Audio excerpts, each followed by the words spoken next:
There is a ghost in the machine of modern finance.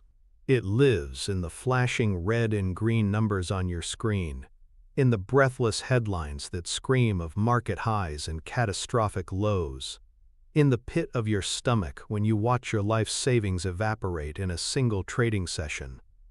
This ghost is the voice of the crowd, the manic, depressive chatter of millions of strangers, all condensed into a single, seductive, and terrifying number: the stock price. And the most dangerous mistake an investor can make, the mistake that separates the permanently wealthy from the perpetually anxious, is believing that this ghost is telling you the truth. For decades, one man has built an empire of staggering proportions, not by listening to this ghost, but by mastering the art of ignoring it. Warren Buffett, the Oracle of Omaha, has amassed a fortune that defies comprehension by adhering to a single, deceptively simple principle, a final promise he made to himself, based on the teachings of his mentor. It is a promise to separate the fleeting emotional vote of the market from the enduring, factual weight of a business. This is the secret to ignoring market panic and getting rich. It is the mental framework that transforms an investor from a pawn, moved by the whims of the market, into a king who sees the entire board. Most people believe that to succeed in the stock market, you need to be faster, smarter, with better information and quicker reflexes. They believe success lies in predicting the next gyration, in anticipating the next headline, in being the first to buy and the first to sell. They tether their financial well-being and their emotional state to the daily ticker, celebrating its green ascents and mourning its red descents. This is the path of the 99%, a path of constant stress, high fees, and ultimately, mediocre or disastrous results. It is a path that mistakes activity for achievement and noise for news. The financial transformation we are about to undertake is a radical departure from this frantic race. You will learn that the real money, the kind of wealth that builds legacies, is not made in the frantic clicks of day trading, but in the profound stillness of conviction. You will learn to see the stock market not as a predictor of business reality, but as a temperamental servant that occasionally offers you incredible bargains or absurdly high prices for things you own. By the end of our journey, you will possess the intellectual and emotional tools to stop watching your stock prices. You will no longer be a servant to the ticker. You will have the conviction to hold great companies for the long term, through the inevitable storms of stock market volatility, because you will understand the fundamental difference between a company's price and its value. This is the only proven path to significant capital gains and true financial freedom. This is the promise. Our exploration is divided into 5 core pillars, 5 deep layers of understanding that form the bedrock of the Buffett investment mindset. First, we will uncover the foundational parable of Mr. Market, the psychological tool that allows you to personify and therefore manage the market's insanity. Second, we will draw a hard analytical line between the weighing machine of business reality and the voting machine of market sentiment, giving you a concrete framework for valuation. Third, we will construct your personal circle of competence, the intellectual fortress that shields you from the noise and fear generated by things you do not understand. Fourth, we will celebrate the profound power of inactivity, demonstrating how weaponized patience is the true engine of long-term compounding and portfolio growth. And finally, we will learn how to turn the tables, to move from defense to offense, by using the market's emotional votes of fear and greed as your greatest opportunities. This journey is not about stock tips or market timing. It is about a fundamental rewiring of your financial brain, an investment in a mindset that will pay dividends for the rest of your life. Let us begin with the origin story of this entire philosophy, the single most important lesson Warren Buffett ever learned. It wasn't a complex financial formula or a secret algorithm. It was a story, a simple parable that provided a psychological foundation so powerful it would guide nearly every major investment decision he would ever make. This is the story of Mr. Market. To truly understand its impact, we must travel back in time, not to a bustling trading floor, but to the quiet mind of a young man from Omaha, Nebraska, devouring the pages of a book that would change his life forever. The book was Dower, the Intelligent Investor, and its author was Benjamin Graham, the father of value investing and Buffett's future mentor at Columbia Business School. Within its pages, Graham introduced a character, a fictional business partner named Mr. Market. This was not just a clever literary device. It was a profound psychological tool, designed to inoculate the investor against the market's most destructive force, its emotional contagion. Graham asks you to imagine that you are in business with this partner, Mr. Market. He is the most peculiar of partners. Every single day, without fail, he shows up at your office and offers to either buy your share of the business or sell you his share. The price he quotes is different every day. The defining characteristic of Mr. Market is that he is a manic depressive. Some days, he arrives in a state of wild euphoria. The world is perfect, the future is boundless, and he quotes a ridiculously high price for your shares. He sees no problems, only opportunities, and his offer reflects this unbridled optimism. On these days, you might be tempted by his enthusiasm and the high price, but you are free to simply ignore him and continue running your business. Other days, he shows up in the depths of despair. Everything is wrong, the economy is doomed, the business is worthless, and he quotes a pathetically low price. He is terrified and desperate to get out. On these days, his pessimism is so thick you can feel it, and you might be tempted to sell, thinking he must know something you don't. But again, you are under no obligation. You can tell him to get lost. The beauty of this partnership, Graham explained, is that Mr. Market is your servant, not your master. He is there to serve you, not to guide you. You are free to ignore his daily quotes entirely. You only engage with him on your terms when his mood swings to an extreme that benefits you. When he is euphoric and offers you a silly high price for your shares in a business you know is only worth a fraction of that, you can happily sell to him. When he is despondent and offers to sell you his shares for a fraction of what you know the business is truly worth, you can gladly buy from him. For the vast majority of the time, you simply ignore his emotional outbursts and focus on the actual performance of the business you co-own. This simple story struck young Warren Buffett like a bolt of lightning.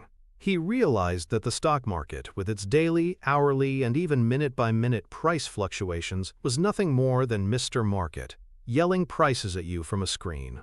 It wasn't a source of wisdom, it was a source of opportunity. The ticker tape was not a report card on the health of your business. It was the daily, emotionally charged offer from your bipolar business partner. This mental model fundamentally reframes the relationship between an investor and the market. It's no longer a battle of wits against a superintelligent, all-knowing entity. It's a simple business transaction with a highly unreliable and emotional individual. The key psychological principle at play here is a powerful combination of anthropomorphism and emotional distancing. Anthropomorphism is our tendency to attribute human traits and emotions to non-human entities. By turning the abstract, terrifying force of the market into a single, flawed character, Mr. Market, Buffett and Graham gave investors a way to manage their own emotional response. You can't argue with a flashing red arrow on a screen, but you can certainly dismiss the ravings of a manic depressive partner. It creates a psychological buffer. When the market crashes, you don't think, the world is ending and my investments are worthless. Instead, you think, Mr. Market is in one of his dark moods today. He's practically giving away his shares. I wonder if he's offering a price that's interesting. This act of personification short-circuits the panic response. Panic is often driven by emotional contagion, the process by which we catch the fear of the crowd. When you see thousands of people selling, your primal instincts scream at you to join them, but Mr. Market is a single character. His fear is his own, not the collective wisdom of the masses. This allows you to step back and analyze the situation rationally instead of being swept up in the herd stampede. The fear is contained within this fictional entity, preventing it from infecting your own decision-making process. This is the first and most crucial step in developing a true long-term investment mindset, the kind necessary for superior wealth management. So how does one apply this in the real world? This isn't just a charming story, it's an actionable mental model, a blueprint for behavior. The first step is to consciously build this character in your own mind. Let's call it the Mr. Market Daily Briefing exercise. When you are tempted to check your portfolio, especially on a volatile day, pause. Before you log in, take 30 seconds to visualize Mr. Market. Is he showing up today, wearing a party hat, throwing confetti, and screaming about how every company is going to the moon?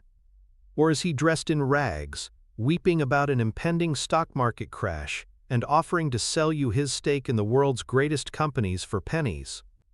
By doing this, you frame the price information you are about to receive not as objective truth, but as the emotional opinion of this character. Step 2 is to separate the information from the emotion.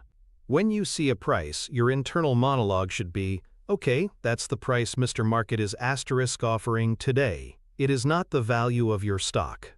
It is a bid, an offer from a known emotional wreck. Step 3 is the critical question.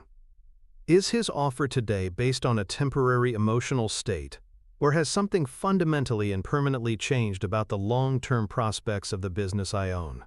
99% of the time, the price swing is pure emotion. The company is still selling its products, its factories are still running, its brand is still valuable. Only a permanent, negative change in the business itself should ever prompt you to consider selling into Mr. Market's panic. Step 4 is to invert the process. Instead of letting Mr. Market's quotes dictate your actions, use them to create your shopping list. When he is in a panic, what wonderful businesses is he offering at a discount? This transforms you from a passive victim of market volatility into an active, opportunistic business owner. This is the essence of a CEO mindset applied to personal finance. The antithesis to this disciplined approach is the path walked by the vast majority of retail investors, the path of the 99%.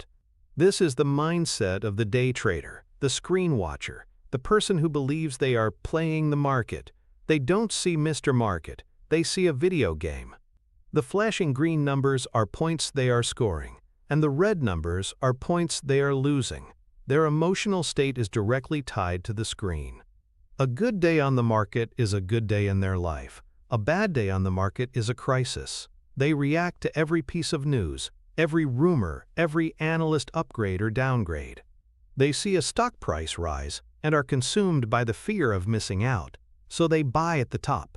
They see a stock price fall and are paralyzed by the fear of losing everything, so they sell at the bottom. They are not investors in businesses, they are renters of stock tickers. They mistake the market's vote for the company's weight. The financial consequences of this approach are catastrophic. They are perpetually buying high and selling low. The exact opposite of the formula for building wealth. They are constantly churning their portfolio, racking up transaction costs, and more importantly, capital gains taxes that bleed their returns dry. Their portfolio growth is stunted not by their choice of companies, but by their behavior. They are in a constant state of financial anxiety, their dreams of financial freedom receding with every emotional decision.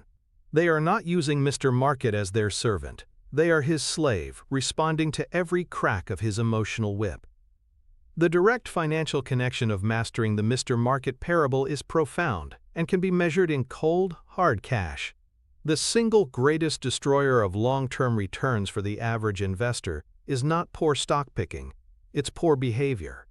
Studies by Dalbar, a leading financial research firm, have consistently shown that the average equity fund investor earns significantly less, often less than half, of the actual return of the market index itself. Why? Because they move in and out of the market at precisely the wrong times. They pull their money out during a stock market crash and only reinvest after the market has already recovered, missing the most powerful upswings. Adopting the Mr. Market mindset directly combats this self-destructive behavior. It gives you the emotional fortitude to stay invested during downturns, which is where the foundation for future gains is laid. Imagine two investors. Investor A follows the herd.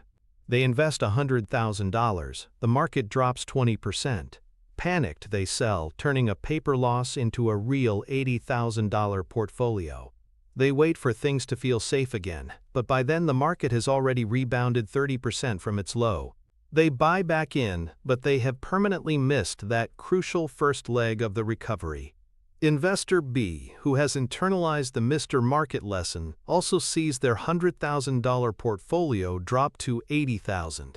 Their internal monologue is, "Mr. Market is terrified today. He's offering me more shares in these great companies at a 20% discount. I'm not selling to that fool. I might even buy more." They do nothing, or they add to their position. When the market rebounds, their original $100,000 participates fully in the recovery and subsequent growth. Over an investing lifetime, the difference in these two approaches isn't a few percentage points. It's the difference between a comfortable retirement and a life of financial struggle. It's the difference between achieving financial freedom and being trapped on a treadmill of your own making. The Mr. Market parable isn't just a quaint story. It's a multi-million-dollar piece of financial education, a shield that protects your capital from your own worst instincts. Having established the psychological shield of Mr. Market, we must now build the analytical weapon that gives it power. It's not enough to simply personify the market's madness. You must have an anchor in reality to contrast it with. You need a source of truth, an unwavering benchmark against which you can measure Mr. Market's wild offers. This brings us to our second pillar, the core analytical distinction in Buffett's entire philosophy: the difference between the weighing machine and the voting machine. This concept, also from Benjamin Graham, is the logical extension of the Mr. Market story. Graham famously wrote, "In the short run, the market is a voting machine, but in the long run, it is a weighing machine." This single sentence contains a universe of investing wisdom. The voting machine is the daily churn of the stock market. It's a popularity contest based on fear and greed, on headlines and narratives. A stock is up today because more people are optimistic, voting aye, than pessimistic, voting nay. It's down tomorrow because a rumor spreads or a new fear takes hold. The vote is fleeting, emotional, and often completely disconnected from the underlying reality of the business. The weighing machine, on the other hand, is the intrinsic value of the business itself. It is the measure of its assets, its earnings power, and its future prospects. It doesn't fluctuate with headlines. It changes slowly, deliberately, as the company executes its business plan, generates cash, and reinvests for growth. The weighing machine is the truth. The central task of the intelligent investor is to ignore the frantic noise of the voting machine and focus entirely on understanding the reading of the weighing machine. The foundational anecdote that best illustrates this principle is one of the most daring and brilliant investments of Warren Buffett's early career, the American Express salad oil scandal of 1963.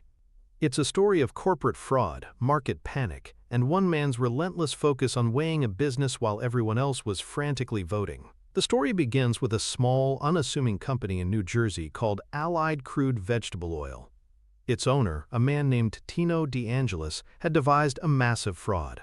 He filled giant storage tanks with seawater, with only a few feet of salad oil floating on top.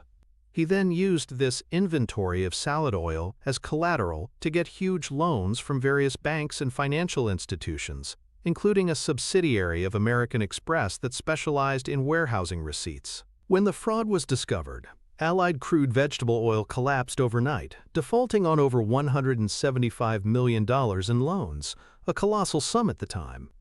Because American Express had guaranteed the receipts for the non-existent oil, Wall Street panicked. The vote was immediate and brutal. Everyone assumed American Express would be on the hook for the entire amount, a loss that could potentially bankrupt the company. The stock plummeted. The voting machine was screaming, "Sell!" The price of American Express shares was cut in half, falling from over $60 to $35 in a matter of weeks. The herd was stampeding for the exits. But Warren Buffett, running his small investment partnership in Omaha, refused to vote. He decided to weigh. He asked a simple, fundamental question: how much damage will this scandal actually do to the core, long-term earnings power of the American Express business? The voting machine was assuming total ruin. Buffett wanted to know the actual weight of the problem, so he did what he always does. He did the work. He didn't just look at the stock price. He investigated the business. He went to restaurants and travel agencies. He talked to suppliers and bankers. He observed customers. And what he found was that the scandal, while a major headline, had done almost nothing to damage the two golden geese of American Express, its travelers' checks and its credit card business. People were still using their Amex cards. Travelers were still buying travelers' checks because they trusted the American Express brand to make them whole. The fundamental business, the source of its immense value, was intact. He then dug into the financials and realized that American Express was a financial fortress, more than capable of absorbing the losses from the salad oil fraud without going bankrupt. The weighing machine was telling him that the company was sound and its earning power was secure. The voting machine was in a state of pure, irrational terror based on a headline. Buffett saw a massive discrepancy. The market was voting that the company was worth maybe $600 million. Buffett's weighing concluded its real long-term value was far, far higher. So he acted. He famously invested 40% of his partnership's assets, a sum of $13 million, into American Express stock. It was an incredibly concentrated, high-conviction bet. Over the next few years, as the scandal faded from memory and the company's powerful earnings continued to roll in, the market's vote slowly began to align with the business's weight. The stock price recovered and then soared. Buffett's partnership made a fortune. This was the weighing machine in action. It was a masterclass in separating temporary perception from permanent reality. The underlying psychological principles at play here are the anchoring bias and confirmation bias. The voting machine of the market is a powerful anchor. When a stock price drops from 60 to 35, the number 35 becomes the new psychological anchor. Investors anchor to that price and start to believe it represents the new reality. Their brains then engage in confirmation bias, actively seeking out information that confirms this new reality. They read the negative headlines, they listen to the panicked pundits, they focus on all the reasons why the $35 price is justified. This creates a negative feedback loop, where the falling price itself becomes the evidence for further selling. The act of weighing the business is a deliberate effort to break this cycle. It requires you to create your own, independent anchor based on facts, not on the market's emotional quote. By calculating an intrinsic value, say $80 a share in your own analysis, you create a new anchor. Now the $35 market price doesn't look like a disaster, it looks like a 56% discount. Your brain, now anchored to your own calculated value, starts to look for confirming evidence of the company's strength, just as Buffett did when he observed people still using their Amex cards. This conscious act of building a fact-based anchor is the only way to override the powerful, primitive pull of the market's price anchor. It's a critical component of a disciplined investment mindset. So how can a retail investor, without Buffett's resources, apply this mental model? You can create what I call the weighing machine worksheet. This is a simplified blueprint for estimating the intrinsic value of a business, your personal anchor against market volatility. Step 1 is to determine the owner earnings of the company. This is a concept Buffett champions. It's roughly the company's net income, plus depreciation and amortization, minus the average amount of capital expenditures needed to maintain the business. This gives you a realistic picture of the cash the business generates for its owners each year. You can find these numbers in a company's annual report. Step 2 is to make a conservative estimate of the growth of these earnings over the next 10 years. Don't get fancy. Look at the company's past growth, read their management's discussion, and pick a reasonable, conservative number. Is it 5% a year? 7%? Be realistic. A great business should have predictable earnings. Step 3 is to project those earnings out for a decade, and then assign a, quote, terminal value at the end of 10 years. This represents what the business might be worth at that point. A simple way is to take the earnings in year 10 and multiply it by a conservative multiple, like 15, which is a historical average for the stock market. Step 4 is to add up all those future cash flows and the terminal value, and then discount them back to today's dollars. A discount rate of 8 to 10% is a reasonable starting point, representing the return you could get elsewhere. The final number you arrive at is your estimated intrinsic value per share. It won't be perfect, but it doesn't have to be. Its purpose is to be your anchor. If your worksheet says a company is worth $100 per share, and Mr. Market is offering it to you for $50 during a stock market crash, you now have a factual basis for action, a reason to be greedy when others are fearful. This process is the core of real stock picking. It's what separates investing from speculating. The path of the 99% is the polar opposite. They embrace the price is truth fallacy. For them, the weighing machine doesn't exist. The voting machine is the only reality. Their entire analytical process consists of looking at a stock chart.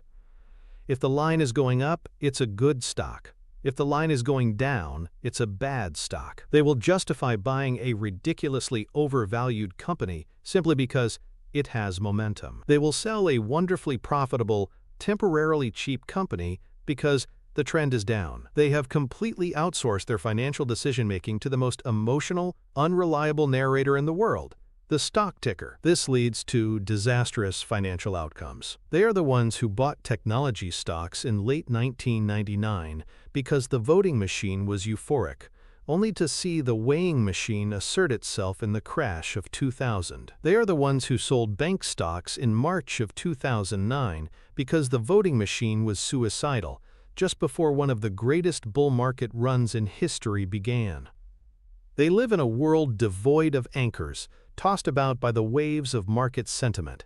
Their asset allocation is not a strategy, it's a reaction. They are guaranteed to underperform because their process is fundamentally backward. They let price dictate their opinion of the business, when the intelligent investor lets their opinion of the business dictate what price they are willing to pay. The direct financial connection here is the concept of margin of safety, another cornerstone of Graham and Buffett's philosophy.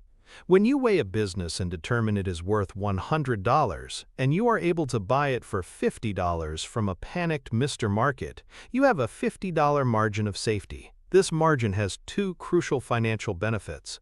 First, it is your primary defense against error and bad luck. Your valuation might be wrong. You might have been too optimistic. But the $50 buffer provides a cushion. If the business turns out to be worth only $70, you still bought it at a discount and are unlikely to suffer a permanent loss of capital. This focus on capital preservation is the foundation of all serious wealth management. Second, the margin of safety is the source of your extraordinary returns. Buying a $100 asset for $50 means that even if the business just performs as expected, your return will be 100% as the market's vote eventually realigns with the business's weight. This is how you generate significant capital gains. It's not about finding a company that will triple in value overnight. It's about finding a great company and buying it when the voting machine offers you a 50% discount. The salad oil scandal was a perfect example. Buffett's margin of safety was enormous. This allowed him to make a massive bet with a high degree of confidence, leading to explosive portfolio growth. Without the discipline of the weighing machine, there is no margin of safety. And without a margin of safety, you are not investing, you are gambling. We have established a psychological shield and an analytical anchor. But even with these tools, an investor can be drawn into the market's chaotic vortex if they wander into territory they do not understand. Mr. Market screams are loudest and most terrifying when they concern things that are complex, new, and opaque. To truly ignore market panic, you need more than just a general philosophy. You need deep, unshakable confidence in the specific assets you own. This brings us to our third pillar, the circle of competence. This mental model is one of Buffett's most famous and most crucial for achieving the emotional discipline required for long-term investing. The concept is simple. Every investor has a certain area of knowledge and expertise. This could be based on your profession, your hobbies, or simply years of dedicated study. This area is your circle of competence. Inside this circle, you have a genuine advantage. You understand the industry dynamics, the competitive landscape, and what makes a business in that sector succeed or fail. Outside of this circle lies a vast universe of businesses and industries that you do not understand. The rule, according to Buffett, is brutally simple. Stay within the circle. You don't have to be an expert on every company, or even on many. You only have to be able to correctly evaluate the companies that you do buy. The size of the circle is not important. Knowing its boundaries, however, is vital. The foundational anecdote for this pillar is not an investment Buffett made, but one he famously and stubbornly refused to make. It's the story of his steadfast avoidance of the dot-com bubble in the late 1990s. As the millennium approached, the world was gripped by technology mania. Any company with a .com in its name was soaring to unbelievable valuations. The voting machine wasn't just euphoric, it was delusional. Companies with no profits, no revenues, and sometimes no viable business plan were being valued in the billions of dollars. And during this period, Warren Buffett became a figure of public ridicule. He was called a dinosaur, a relic from a bygone era who didn't get it.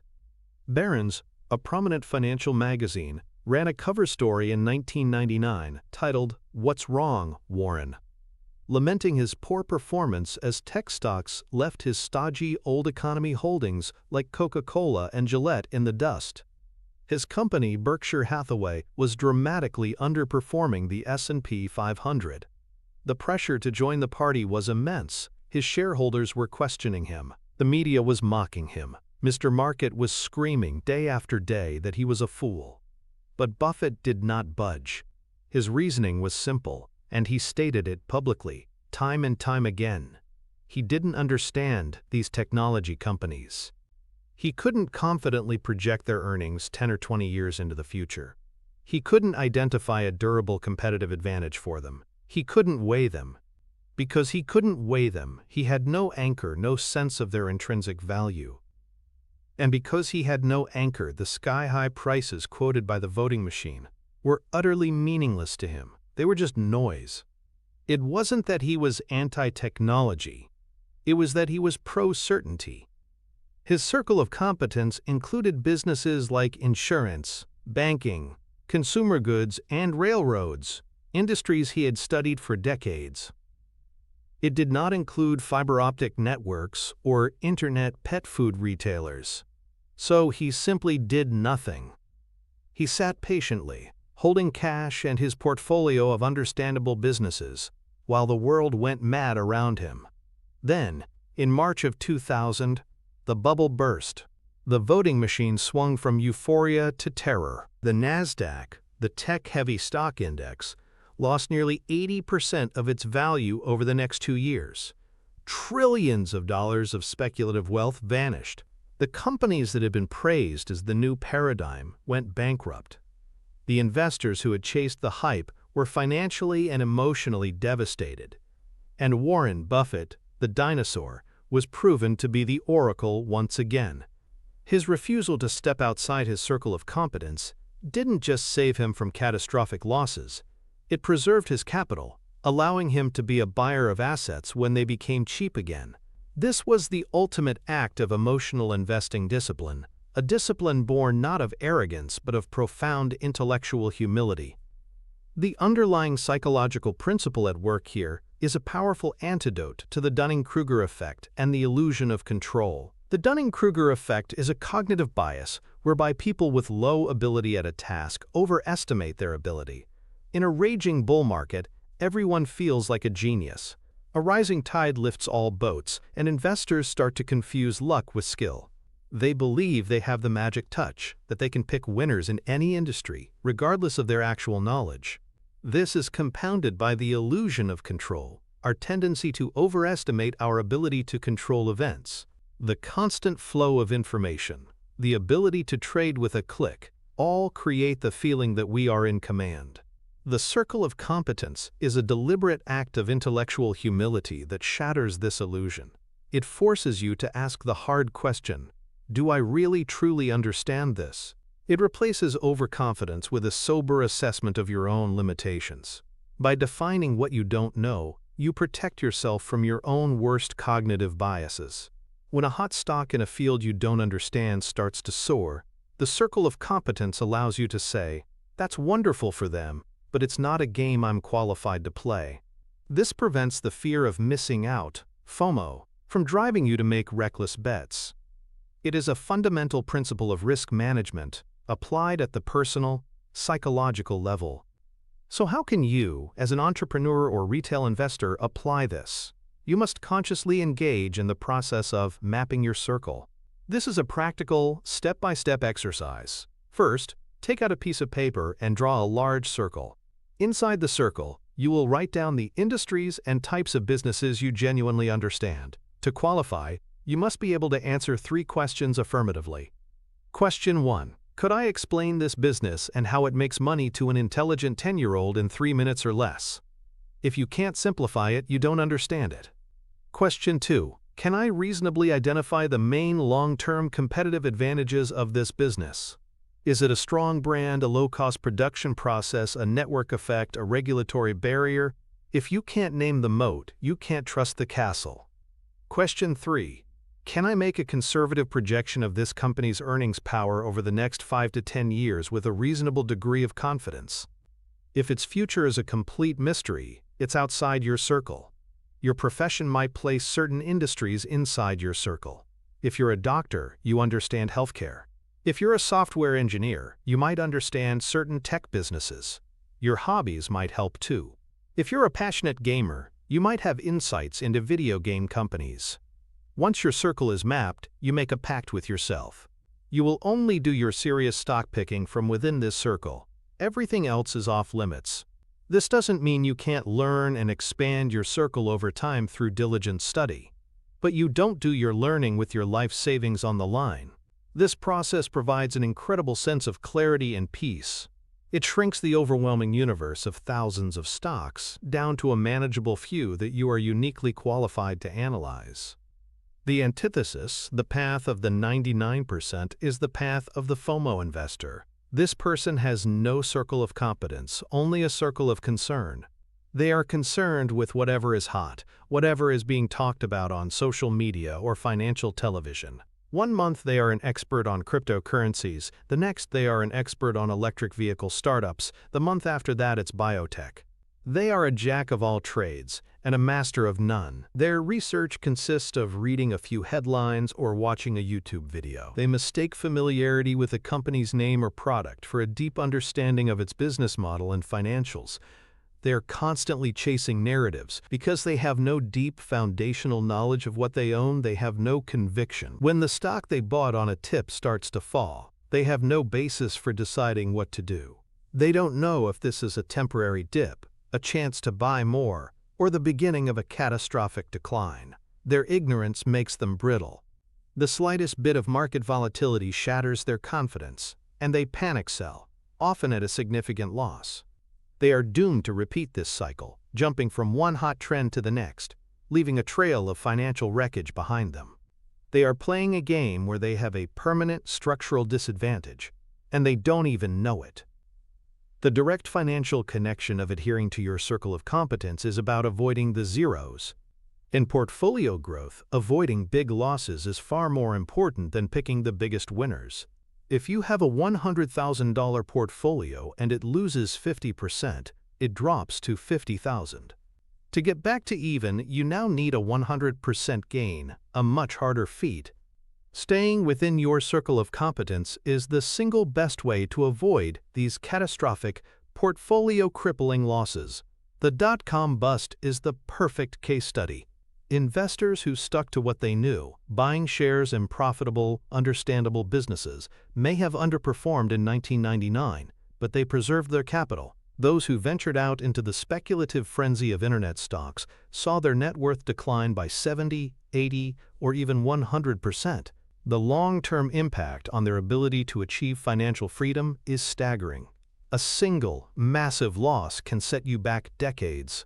Therefore, the circle of competence isn't a strategy for maximizing upside. It's a non-negotiable risk management tool for eliminating the downside. By refusing to play games you don't understand, you ensure you will survive to play another day. This survival is the prerequisite for all long-term investing success. It is the bedrock of a CEO mindset, where capital preservation is always the first priority. We have now built a formidable defense against market panic. We have a psychological shield, an analytical anchor, and an intellectual fortress. But in a world that worships action, speed, and constant engagement, the most powerful and counterintuitive weapon in the Buffett arsenal is still to be revealed. This brings us to our fourth pillar, the power of inactivity. Our culture, and especially our financial culture, suffers from a profound action bias. We believe that to be successful, we must always be doing something, trading, rebalancing, searching for the next big thing. The stock market amplifies this bias with its constant stream of information and its minute-by-minute feedback loop. This environment makes patience feel like laziness and inactivity feel like incompetence. Yet for Warren Buffett, the most profitable action is often no action at all. He has famously said that his ideal holding period is forever, and that lethargy bordering on sloth remains the cornerstone of our investment style. This is not a joke. It is the mathematical and psychological engine of his compounding machine. The power of inactivity lies in allowing great businesses to do the heavy lifting for you, unimpeded by your own itchy trigger finger. The quintessential story illustrating this principle is Buffett's multi-decade investment in the Coca-Cola Company. This isn't a story about a single brilliant buying decision, but about the decades of brilliant asterisk not selling that followed. Berkshire Hathaway made its major investment in Coke in 1988. Following the stock market crash of October 1987, the market was still skittish. But Buffett saw an opportunity. He wasn't just buying a stock, he was buying one of the most powerful brands and distribution systems on the planet, a business with incredible economics, selling a simple, unchanging product to billions of people. He weighed the business and found it to be exceptional. And thanks to the lingering fear from the crash, the voting machine was offering it at a reasonable price. Berkshire invested over $1 billion, acquiring a significant stake in the company. That was the action. The genius, however, was in the decades of subsequent Tunheelen. Think of all the events that transpired after 1988, the recession of the early 1990s, the Mexican peso crisis, the Asian financial crisis, the dot-com bubble and its spectacular bust, the 9/11 attacks, the wars in Afghanistan and Iraq, the 2008 global financial crisis, the worst economic downturn since the Great Depression, the European sovereign debt crisis, the flash crash, the COVID-19 pandemic. During every single one of these events, Mr. Market was in a state of absolute terror. The voting machine was screaming, "Sell! The world is ending!" Millions of investors panicked and dumped their stocks. But at Berkshire Hathaway, the order of the day was to do nothing. Buffett simply sat and held his Coca-Cola shares. Why? Because none of those terrifying global events fundamentally and permanently damaged Coca-Cola's ability to sell its products. Through all that turmoil, day after day, billions of people around the world were still reaching for a Coke. The weighing machine, the actual cash-generating power of the business, was still humming along. By refusing to be spooked by the voting machine, Buffett allowed the miracle of compounding to work its magic. His initial $1 billion investment has since grown to be worth over $25 billion, not including the tens of billions of dollars Berkshire has received in dividends over the years. This staggering return was not achieved by clever trading. It was achieved by finding a wonderful business and then having the discipline and patience to let it grow, year after year, decade after decade, undisturbed by the manic shrieks of the outside world. This is the financial power of buy and hold in its purest form. The underlying psychological principles that make inactivity so difficult are the action bias and the novelty bias. Action bias is our innate, evolutionary drive to do something in the face of uncertainty. Our ancestors who took action when they heard a rustle in the bushes were more likely to survive than those who sat still, even if most of the time the rustle was just the wind. In the modern world of investing, this bias is counterproductive. When the market is volatile, our brain screams, "Do something, sell, buy, change your asset allocation." Doing nothing feels like a dereliction of duty. We are also wired with a novelty bias, an attraction to things that are new and different. The financial media feeds this bias relentlessly, always promoting the next big thing, the hot new industry, the revolutionary technology. This makes holding a boring old company like Coca-Cola for 30 years feel incredibly unexciting. The temptation is always to sell the tried and true winner to fund a speculative bet on something new and unproven. Mastering the art of inactivity requires a conscious, deliberate rebellion against this deep-seated wiring. It requires replacing the desire for action with a profound appreciation for the mathematics of compounding and the value of patience. It's an investment mindset that prioritizes long-term outcomes over short-term stimulation. To apply this principle, an investor needs to create a system that enforces patience and counteracts the action bias. I call this mental model the portfolio lockbox. It's a series of commitment devices designed to put friction between you and impulsive decisions. Step 1 is to set a portfolio review schedule and stick to it. Instead of checking your stocks daily, commit to reviewing your portfolio only once a quarter or even once every 6 months. For most long-term investors, nothing meaningful enough to warrant a change in strategy happens on a day-to-day basis. By reducing the frequency of your check-ins, you starve the action bias of its fuel. You are less exposed to Mr. Market's daily moods and therefore less tempted to react to them. Step 2 is to write down your selling criteria before you buy a stock. Under what specific conditions would you sell this investment? For a Buffett-style investor, the list is very short. It might be 1. The fundamental long-term economics of the business have permanently deteriorated. 2. A demonstrably better investment opportunity has appeared where the potential returns are significantly higher and more certain. 3. The stock has become so dramatically overvalued that its future returns look dismal. Having this list in writing acts as a circuit breaker. When you feel the emotional urge to sell during a panic, you are forced to consult your rational, pre-committed criteria. If the panic doesn't meet your criteria, you do nothing. Step 3 is to automate your investing. Set up automatic monthly or bi-weekly contributions to your index funds or chosen stocks. This puts your wealth building on autopilot, forcing you to be a consistent buyer over the long term, regardless of the market's current state. This automated patience is a powerful tool for achieving portfolio growth. The antithesis is the tinkerer's portfolio, the approach of the 99%. The tinkerer can't leave well enough alone.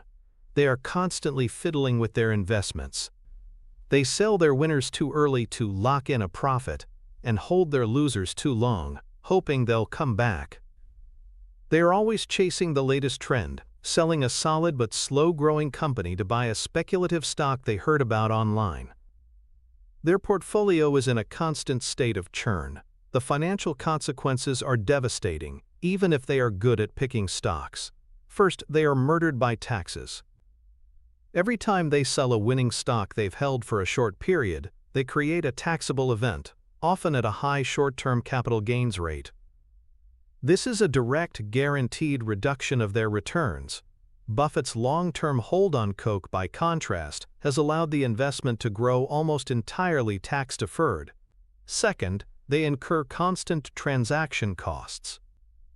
While commissions are low these days, the bid-ask spread still represents a small but persistent drain on returns that adds up over time.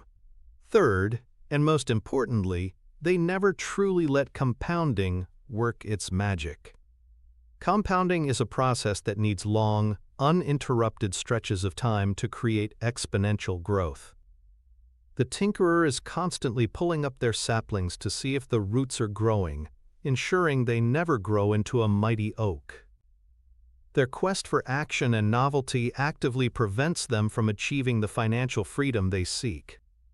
The direct financial connection of inactivity is the mathematics of compounding. what Albert Einstein supposedly called the eighth wonder of the world. Let's quantify this. Imagine an investment that returns a steady 10% per year. A $100,000 investment will grow to over $670,000 in 20 years. But now imagine an investor who tinkers. They earn a higher gross return, say 12%, but due to frequent trading, they lose 3 percentage points each year to taxes, costs, and poor timing, like being out of the market during key recovery days. Their net return is only 9%.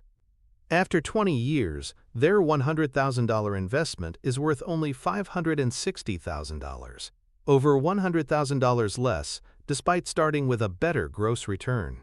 Now extend that over a 40-year investing lifetime. The 10% uninterrupted investment grows to over $4.5 million. The 9% tinkerer's portfolio grows to just over $3 million. The cost of activity in this example is $1.5 million.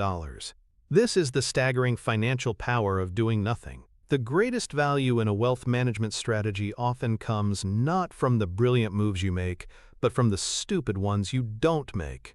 By embracing inactivity, you are protecting your portfolio from its greatest enemy, you. You are allowing your great businesses to create value and letting the unstoppable force of compounding build your fortune. We have arrived at the final and most advanced pillar of the Buffett mindset. We have built our defenses. We understand Mr. Market, but we ignore his moods. We anchor ourselves to the weighing machine of business value. We operate strictly within our circle of competence. We practice the profound and profitable art of inactivity with our core holdings. We have learned to survive and even thrive by ignoring market panic. Now we learn to weaponize it. The ultimate level of this philosophy is to move from a defensive crouch to an offensive strike. It is to see the market's irrationality not just as something to be endured, but as the single greatest source of opportunity available to an investor. This is our fifth pillar: buying fear, selling greed. This is the culmination of everything we have learned. It is the principle that separates the merely successful investor from the legendary one. Buffett's famous maxim encapsulates it perfectly.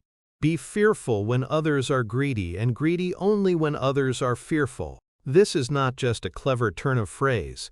It is a complete business strategy. It dictates that the greatest opportunities for capital gains do not appear in calm, stable markets. They are born in the crucible of maximum pessimism, when the voting machine is shrieking in terror and capital is fleeing. The foundational anecdote for this pillar is perhaps the most famous and audacious series of investments in modern financial history: Warren Buffett's actions during the 2008 global financial crisis. In the fall of 2008, the global financial system was on the brink of collapse. The bankruptcy of Lehman Brothers had sent a shockwave of terror through the markets. Credit markets froze. Banks were rumored to be insolvent. The world's financial architecture, the very plumbing of capitalism, seemed to be breaking down. Fear was not just a sentiment. It was a palpable, suffocating force. Stock markets around the world were in freefall. The voting machine wasn't just pessimistic. It was apocalyptic. This was a moment of supreme, historic fear. And it was in this moment that Warren Buffett, with the world watching, became breathtakingly greedy.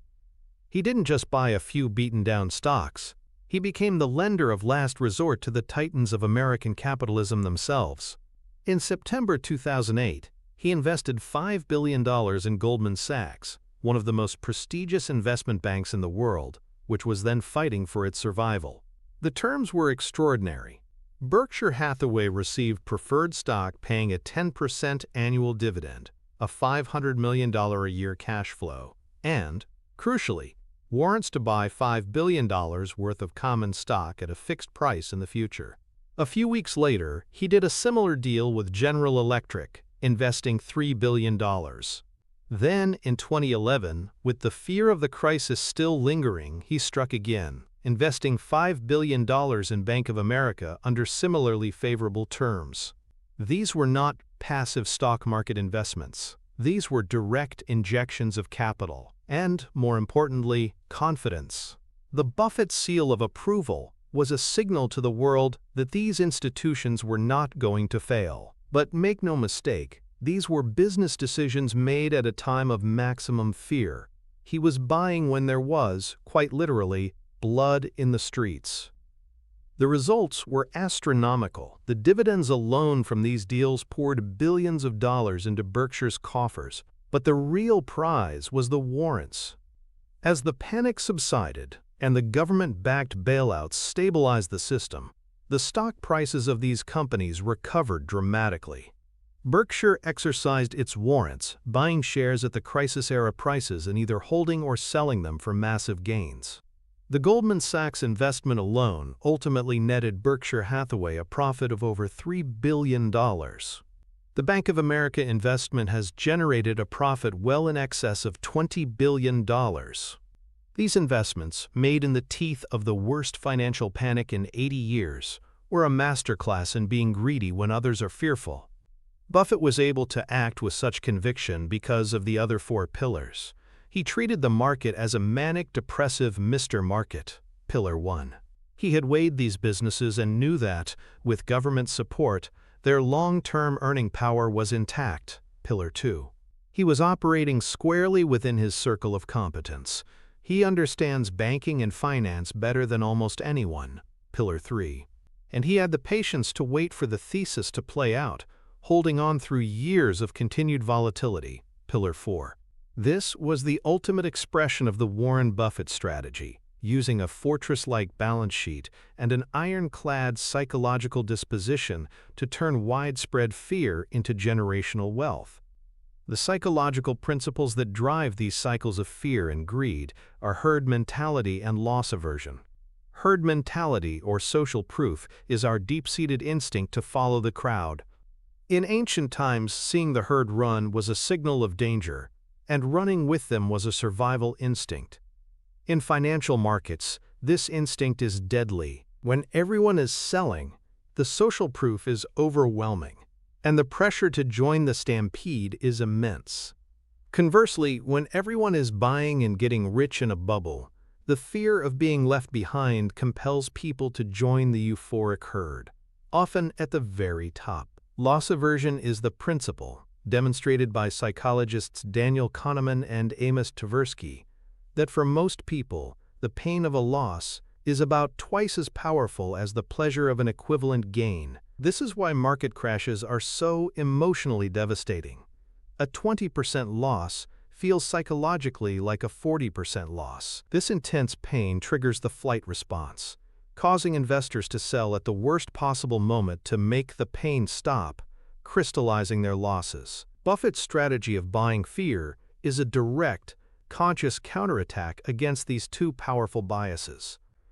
He is mentally prepared to feel the discomfort of moving against the herd. He sees the crowd's pain, driven by loss aversion, not as a signal of danger, but as the source of his opportunity. He is not immune to these feelings, but he has built a rational system that allows him to override them. This is the peak of financial education, mastering not the market but oneself. For the retail investor or entrepreneur, applying this requires a blueprint, a contrarian's checklist, to determine when a market panic is a true opportunity versus just a falling knife. This is not about timing the bottom, which is impossible. It's about identifying value amidst the chaos. Step 1 on the checklist. Is the panic sector-wide or company-specific? Often, a great company will be punished because it's in a sector that has fallen out of favor.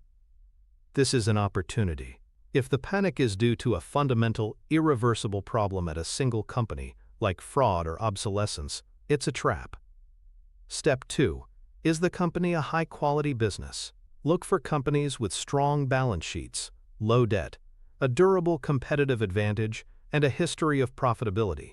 A crisis will crush weak companies, but strong ones will often emerge even stronger. You want to buy the survivors, not the victims. Step 3. Has the valuation reached a point of significant margin of safety? Use your weighing machine worksheet. Is the stock now trading for 50 cents on the dollar of its intrinsic value? The greater the fear, the wider this margin of safety should be. Step 4. Do you have the emotional and financial staying power to hold on, even if the stock drops another 20 or 30% after you buy? You will never buy at the absolute bottom. You must be prepared for the position to go against you temporarily. If you can't stomach that, you're not ready to be a contrarian. This checklist transforms panic from a threat into a structured opportunity, guiding your asset allocation when it matters most. The antithesis is the panic seller, who represents the 99% at their most vulnerable. The panic seller is the tragic figure of every market cycle. They are often the last to buy into a bubble, lured in by stories of easy money and the fear of missing out. They buy at the peak of greed. Then, when the market turns, their fragile conviction evaporates. Fueled by loss aversion and herd mentality, they watch their portfolio decline, their anxiety mounting with each passing day. Finally, unable to bear the psychological pain any longer, they sell everything, usually near the absolute bottom of the market. They lock in their losses and swear off stocks forever, declaring the system is rigged. They then sit on the sidelines, paralyzed by fear, and watch as the market inevitably recovers. By the time they feel safe enough to get back in, the market is often near its next high, and the cycle begins anew. This behavior is the single most effective way to destroy wealth ever invented. It is the direct result of having no philosophical anchor, no valuation discipline, no circle of competence, and no patience. They are a leaf in the wind of market sentiment, and their financial future is just as precarious. The direct financial connection of this final pillar is the concept of generating the holy grail of investing. Alpha is the measure of an investment's return above and beyond the return of the market index. Buying and holding a simple index fund over time will give you the market's return, or beta. This is a fine strategy for most people, but to achieve truly superior market-beating returns, to generate alpha, you must do something different from the market. Buying fear and selling greed is the most reliable, time-tested strategy for generating massive, long-term alpha. Buffett's 2008 investments are the ultimate example.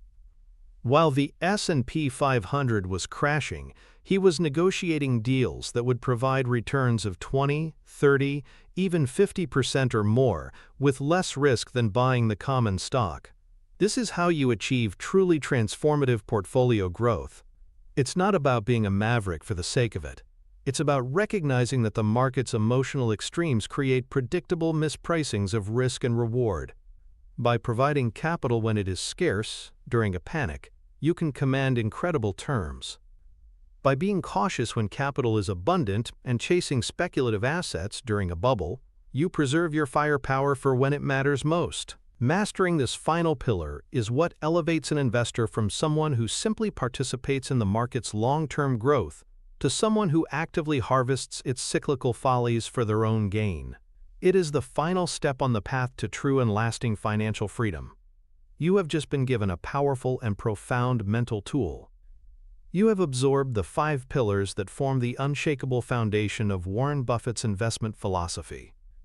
You now understand how to personify the market's madness with Mr. Market, how to anchor your decisions in the reality of the weighing machine, how to build the intellectual fortress of your circle of competence, how to harness the immense power of inactivity, and finally, how to turn the market's greatest fears into your greatest opportunities. This isn't just theory. It is a complete operating system for your financial mind, a shield that will protect you from the emotional turmoil of market volatility and allow you to build wealth with a sense of calm and conviction that few ever achieve. The ability to separate the market's short-term vote from the long-term weight of a business is the true secret to durable success. But what you have mastered today, as powerful as it is one crucial network within a much larger interconnected system of mental models. This framework gives you the emotional fortitude to hold on and buy during a crash. But how do you analyze the anatomy of a crash itself? How do you distinguish a temporary panic from a permanent paradigm shift? The principles we have discussed are the what and the why. But there is another layer, a deeper blueprint that deals with the how and the when. It involves understanding the flow of capital, the structure of debt cycles, and the specific triggers that turn a correction into a full-blown crisis. Knowing how to remain calm is one half of the equation. Knowing precisely what to look for amidst the chaos is the other. The video that is now appearing on your screen is the missing link. It is the next piece of the map. It takes the defensive principles you have just mastered and connects them to an offensive strategy for navigating specific economic events. It is the bridge between psychology and mechanics, between mindset and tactics. Think of what you've learned today as the armor and the shield. The information in the next video is the sword. It is the framework that allows you to move from simply enduring a storm to actively harnessing its power. This is the difference between an investor who survives the market and one who commands it. The next step in your evolution, the step that completes this part of your mental arsenal, is right there. The choice to continue your ascent from a retail investor to an owner with a CEO mindset is yours. Click and complete the lesson.